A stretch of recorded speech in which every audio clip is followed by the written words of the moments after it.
name is Ramakrishna. I am a physiotherapy student. My question is, what is the need of Allah to create Adam and Eve and this total universe? What he will get from this? And my second question is, everything is created by someone. So even God must have been created by someone. What is the meaning of Allah? Brothers asked three questions. The first question, why did God create Adam and Eve and what was his reason to create all this world and humankind? Allah subhanahu wa ta'ala created Adam and Eve, may peace be upon them both, so that the humankind could come. They were the great-great-grandparents. Allah says in Surah Hujurat, chapter number 49, verse number 13, Ya ayyuhan nasu inna khalaqnakum min zakrin wa unsa wa ja'alnakum shu'uban wa qaba'ila lita'arafu. Inna akramakum indallahi atqakum. Inna Allah alimun khabir. O humankind, we have created you from a single pair of male and female and have divided you into nations and tribes so that you may recognize each other, not that you may despise each other. And the most honored in the sight of Almighty God is the person who has taqwa. The criteria to judge any human being, it is not wealth, it's not color, it's not caste, it's not creed, it is taqwa, it is God consciousness, it is righteousness, it is piety.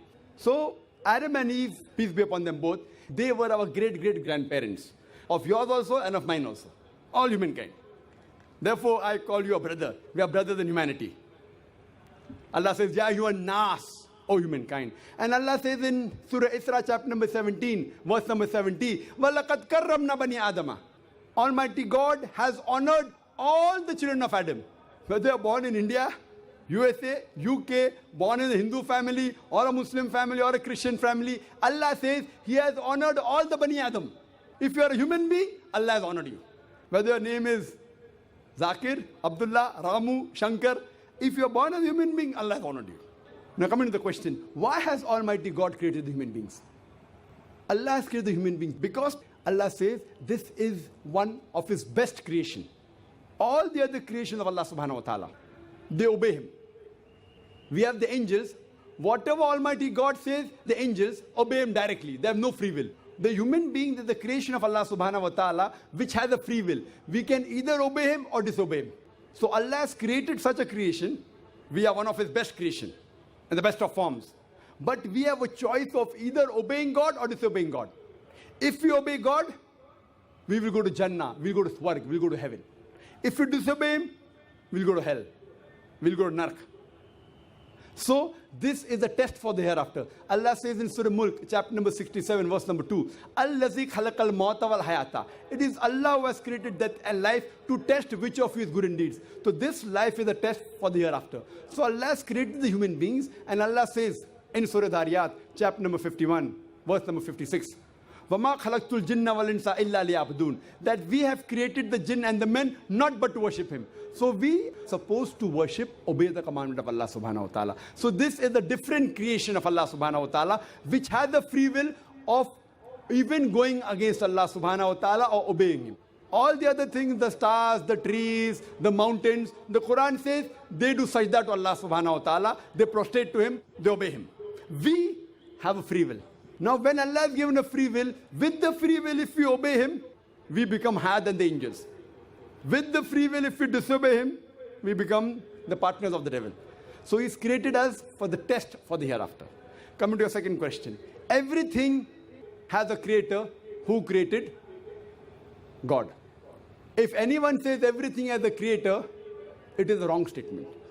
Every created thing has a creator. The definition of God is He is uncreated. The moment you say who created God, He's not God. The definition of God is He is uncreated. Suppose a person comes and asks you, that brother, my friend John, he was admitted in the hospital. He gave birth to a child. Can you guess, was it a girl or a boy? Can you guess? Try it out. Guess? Can't guess. Why? Can you on the microphone? Can you guess, was it a girl or a boy? Huh? See, brother John, he was admitted in the hospital.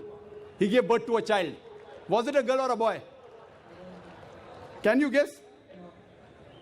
A 50% chance? Girl or boy? People are laughing. Why? Can you guess? Can't guess. Why? Even if you guess, can you get the answer right? Achha, can you guess? I'll give you two chances. Was it a girl or a boy? Try it out. Girl. Brother, can a man give birth to a child? There you made a mistake.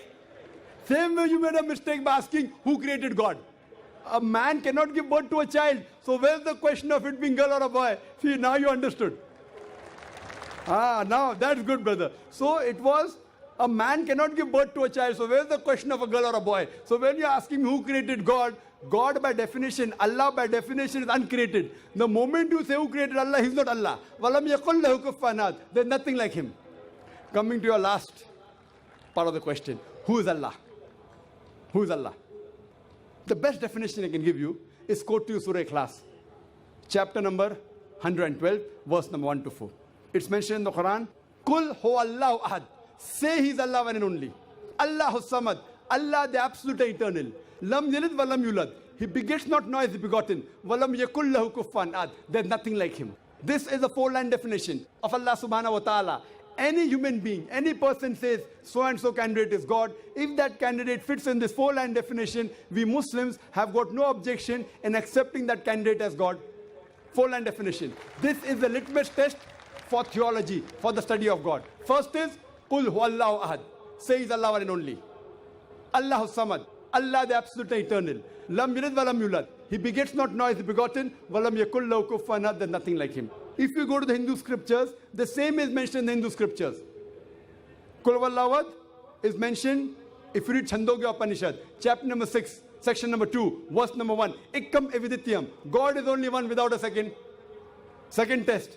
Allahu samad. Allah the absolute eternal. Bhagavad Gita chapter number 10, verse number 3 says, I am known as the Lord of all the worlds, the unbegotten, the beginningless.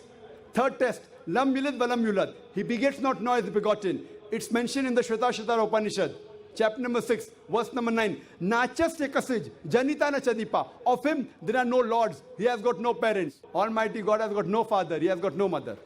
And walam yakul lahu kufuwan ahad. There's nothing like Him is mentioned in Shvetasvatara Upanishad, chapter number 4, verse number 19. And Yajurved, chapter number 32, verse number 3, where it says, Natasya pratima asti. Of that God, there is no pratima, there is no idol, there is no image, there is no photograph, there is no sculpture. Who says that? Yajurved, chapter number 32, verse number 3. Same as, Walam yakul lahu kufuwan ahad. So any person saying so and so candidate is God, if that candidate fits in this four-line definition, we Muslims have got no objection in accepting that candidate as God. For example, some people say, Bhagwan Rajneesh is Almighty God. Once during question answer time, a Hindu told me, we don't believe Bhagwan Rajneesh to be God. I had never said that the Hindus believe Bhagwan Rajneesh is God. I said some people believe Bhagwan Rajneesh to be God. Let us put this Rajneesh to test. First test is, Qul huwallahu ahad. Say He's Allah one and only. Was Rajneesh one and only? Was he the only man who claimed divinity? There are hundreds of them. And in this country, we have thousands of men who have claimed divinity. He's not the only one. But Rajneesh Bhaksi said, no, he's unique. Let's go to the next test. Allahu samad. Allah the absolute eternal. Was Rajneesh absolute eternal? We know from his biography, from his autobiography, he was suffering from asthma, from diabetes, from chronic backache. Imagine Almighty God suffering from asthma, diabetes, chronic backache. Third test. Lam yalid walam yulad. He begets not nor is begotten. Bhagwan Rajneesh was born in Madhya Pradesh. He had a father and mother. In 1981, he goes to America, USA, and he takes thousands of Americans for a ride. In the state of Oregon, he starts his center and calls it as Rajneeshpuram, his village. Later on, the American government arrests him and put him behind bar. Rajneesh says, the American government slow poisoned me. Imagine Almighty God being slow poisoned. In 1985, the American government kicked him out of the country. He comes back to India in the same city, Pune, and he goes back to his center, which is now called as Osho Commune. And if you go to the Samadhi of Rajneesh, it is mentioned there on the Samadhi, Bhagwan Rajneesh, Osho, never born, never died, but visited the earth from the 11th of December 1931 to the 19th of January 1990. Never born, never died, but visited the earth from the 11th of December 1931 to the 19th of January 1990. They forgot to mention in Samadhi, he was not given visas to 21 countries of the world. Almighty God coming in this world to visit the world and requires visas to go to different countries. And the Archbishop of Greece said, if you don't remove Rajneesh out of this country, we'll burn his house and the house of his disciples. And the last test, Walam yakul lahu kufuwan ahad, is so stringent that no one besides the true Almighty God can pass. The moment you can compare God to anything, he is not God. Walam yakul lahu kufuwan ahad. We know Rajneesh, like the human beings, had a beard, one nose, two eyes, 2 ears, 2 hands. The moment you can compare God to anything in this world, he is not God. Walam yakul lahu kufuwan ahad. If someone says Almighty God is 1,000 times stronger than Arnold Schwarzenegger. Might have heard the name of Arnold Schwarzenegger? Have you heard Arnold Schwarzenegger? The person who got the title Mr. World, Mr. Universe.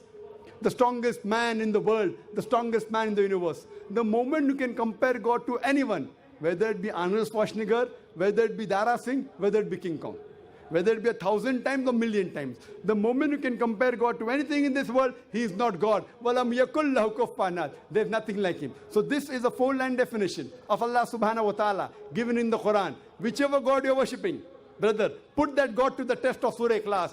If that God passes, that is the true God. Otherwise, it's a fake God.